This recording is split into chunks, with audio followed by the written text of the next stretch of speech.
Theater 5 presents Across the River to Grandfather's House.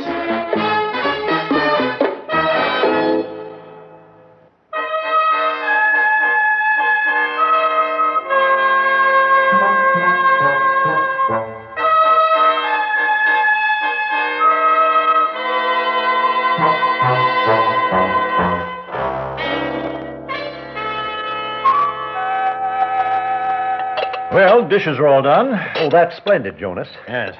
Lulu, that was a capital supper. Why, thank you very much indeed, Ezra. Yes.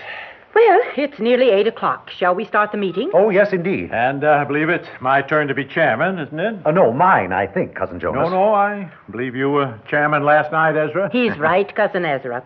I was chairman the night before. I remember that very well because that was when you made an unnecessarily long speech and I had to bring you to order. Well, now, Lulu, I don't think it was an unnecessarily long speech. I have long. a theory to expound, and I needed to take time for it. Oh, dear cousin, that's true in a way, but it was not a new theory. You'll have to admit that. We had all heard it before. Well, I don't see how we're going to get new theories. It's been 5 years. That's 365 nights times 5. I know, but if we'll just bend our minds to it, I'm sure we'll find some delightfully new way of looking at the whole thing. Now, the main point is I am this evening's chairman. Isn't that correct? Yes, that is correct. I was mistaken. Yes. Very well, then. Let's take our seats. Mm-hmm. Now, the meeting will please come to order. What was that? Someone's at the door. No, it can't be. No one's supposed to come here till the grocery boy delivers next Wednesday. No one's ever supposed to come here at night. I'm afraid. So am I. It's been 5 years since anybody came here at night. You don't suppose it's the sheriff? Well, if we couldn't solve it in 5 years... I'm afraid how... we're going to have to open that door. Yes, we'll have to open the door. You got your key, Lulu? Yes. Have you got your key, Ezra? Yes. Have you got your key, Jonas? Yes. Now, this isn't a trick that one of you is playing. No, I swear it. Why, we're as frightened as you are, Jonas. All right. Keys at the ready. No tricks now. No trying to escape. Lulu, unlock your lock first. Now you, Jonas. Your lock. All right, Ezra. Now, you unlock your lock. I'm so scared. I think we all ought to stand back from the door. And then we'll be sure none of us is trying to escape. Good idea. Come on now. On tiptoes. All right, now. 1, 2, 3. Come in! Oh. Well, Lulu. Why, it's Cousin Dan. And Jonas. And Ezra. I declare, Cousin Dan. What in the world is going on here? Why, come in. Come in, cousin. Are you alone? Why, yes. We'd better close the door. Yes. You lock your lock, Lulu. Now yours, Jonas. What's all this rigmarole with locks? Now your lock, Ezra. Have you all gone mad? Cousin Dan, it's so nice to see you after all these years. Why, that is so true. Such an unexpected pleasure. You ever make that trip up the Amazon? Yes, anthropology, wasn't it? Something quite scientific at any rate. Yes, I made the trip. That's where I've been for 5 years. And it was archaeology, incidentally, not anthropology. Well, it is delightful to have you here. Well, I'm glad you feel that way, but what I want to know is what's happening here. The taxi couldn't get into the drive. The weeds are over my head. And now I find you here with triple locks on the door. All of you seeming very strange. What's happened? Oh, we stopped taking care of the outside of the place the day after you left. But why?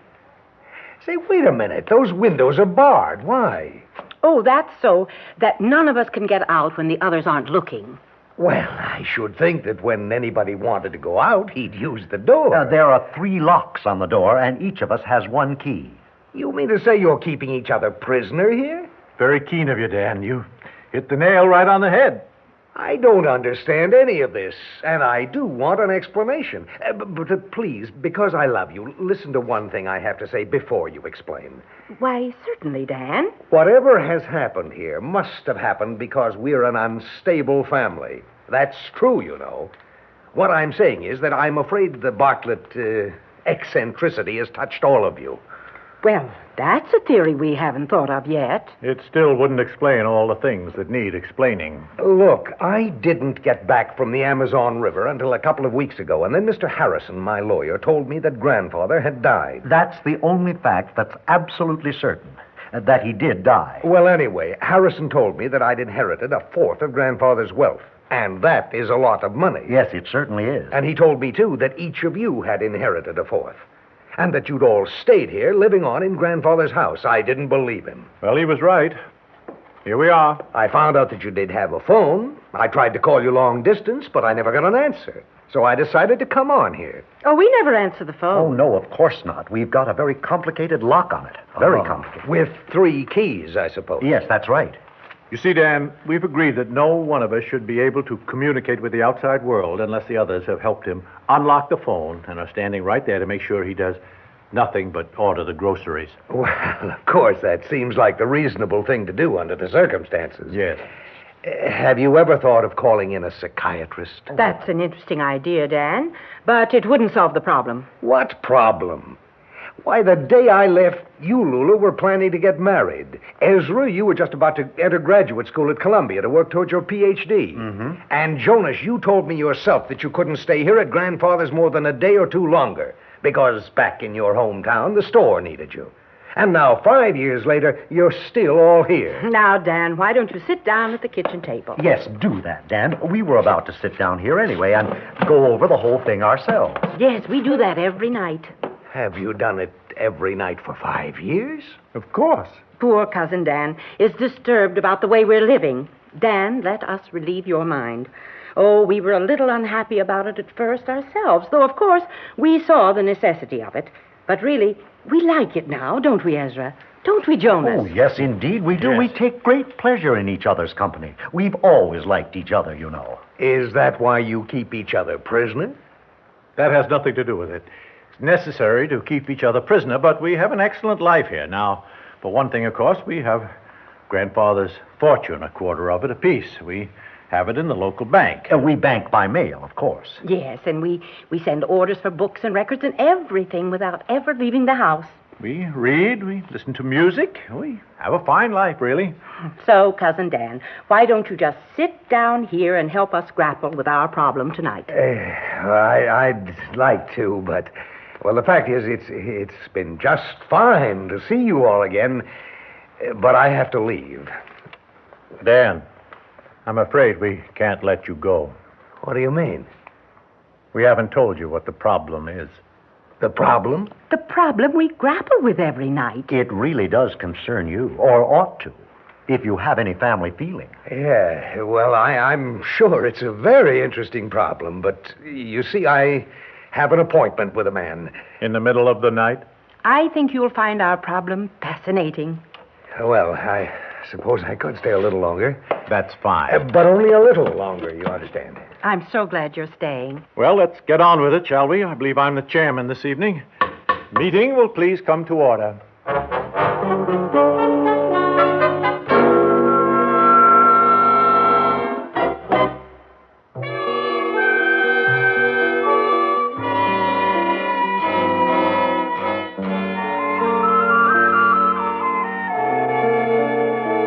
Mr. Chairman, I have a suggestion as to procedure. You may state it.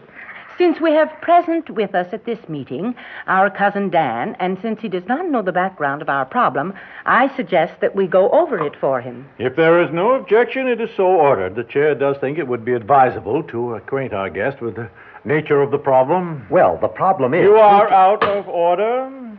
Oh, I beg your pardon.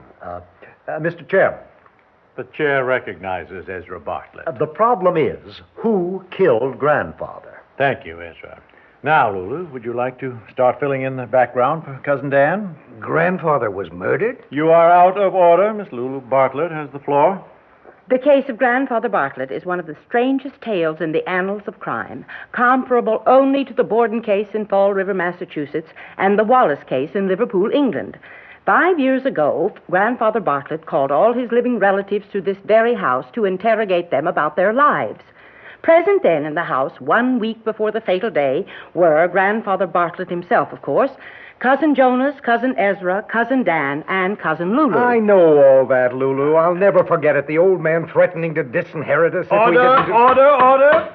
Mr. Chairman, I really must protest this interruption. I cannot blame you, Mr. Dan Bartlett. Please be advised that we conduct our meetings by Robert's Rules of Order. It's just that I know everything she's saying. That's why I left here. And why should poor cousins need rules of order anyway? Order!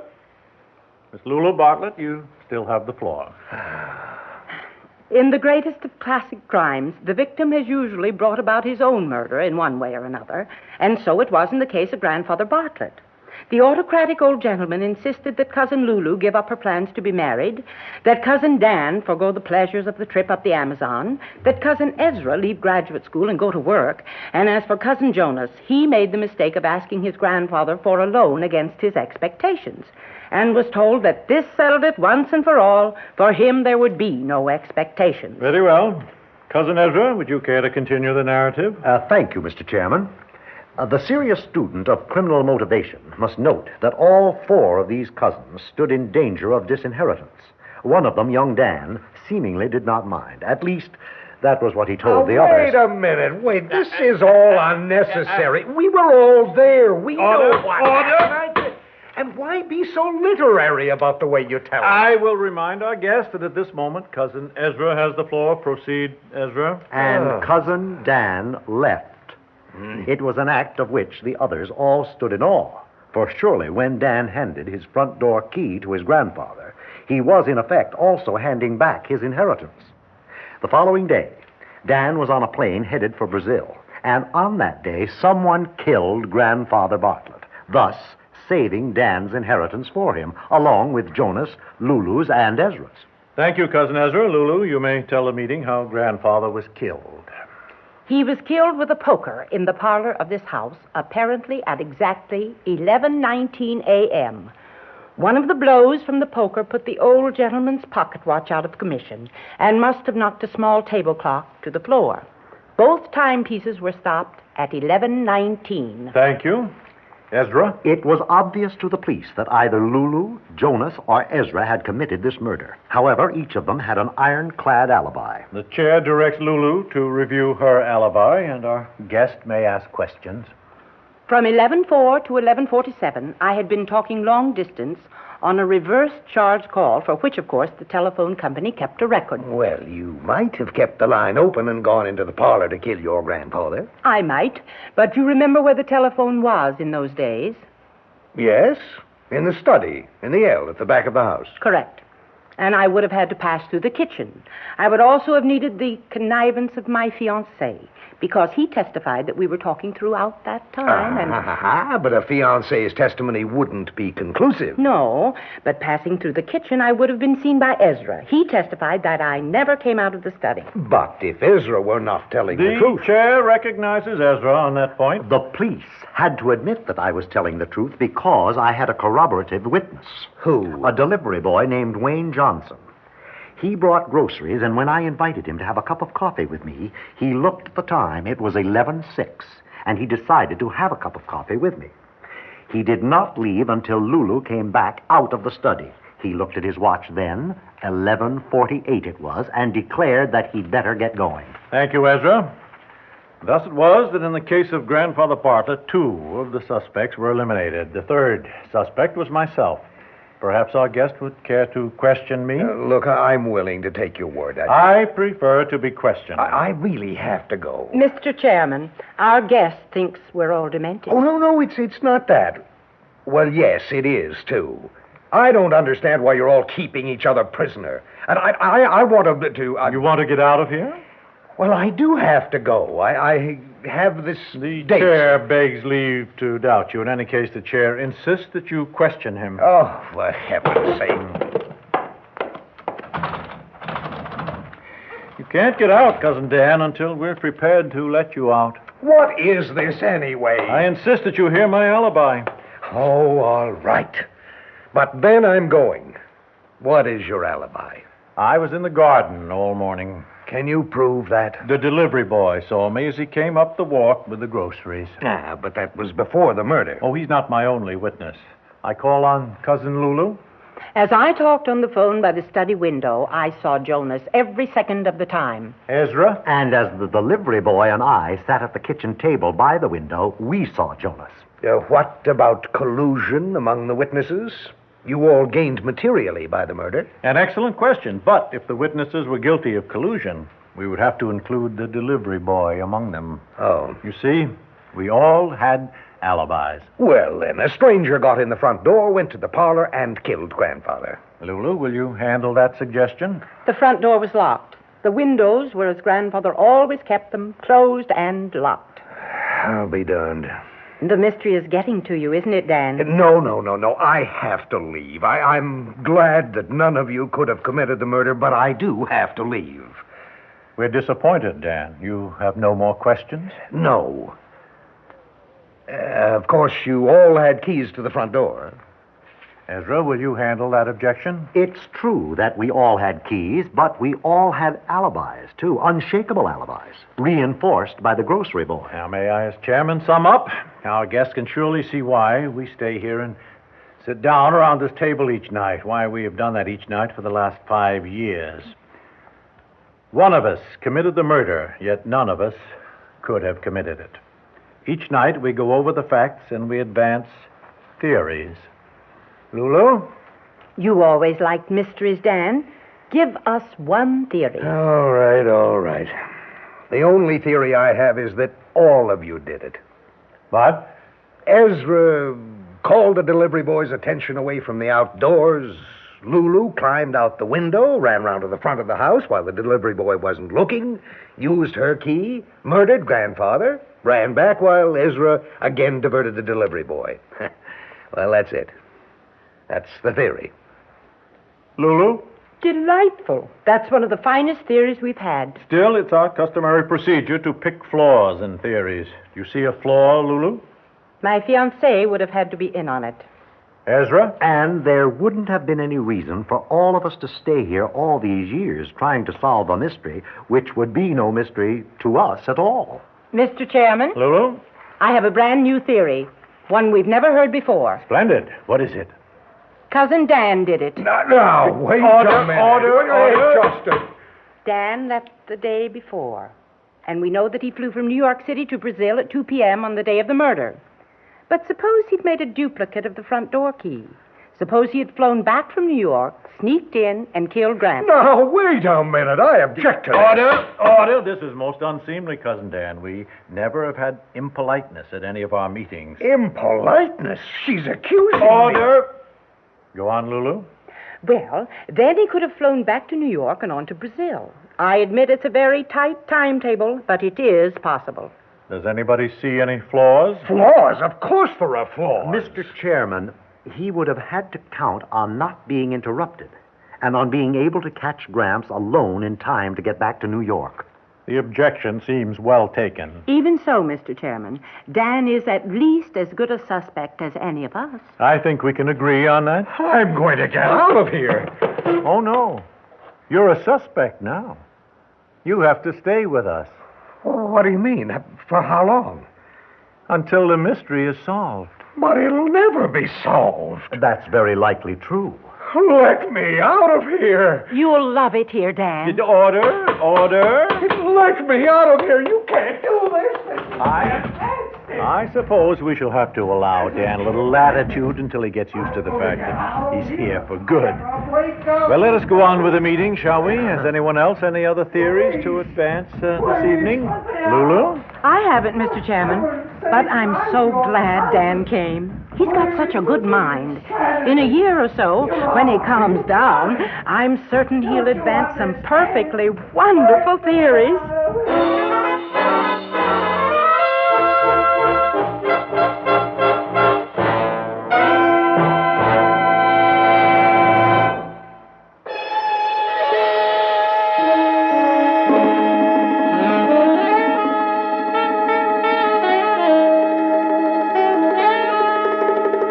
Theater 5 has presented Across the River to Grandfather's House, written by Robert Senadella, produced and directed by Warren Somerville.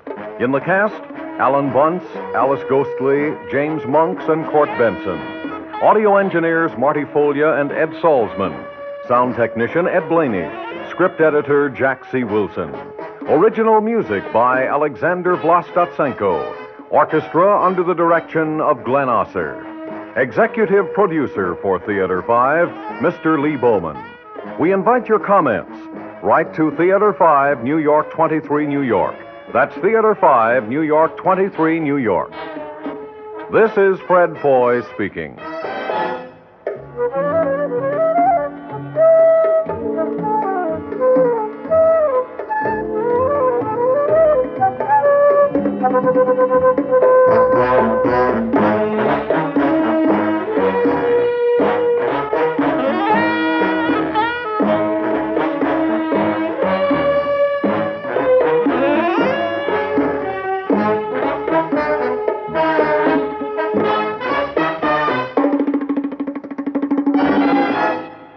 This has been an ABC Radio Network production.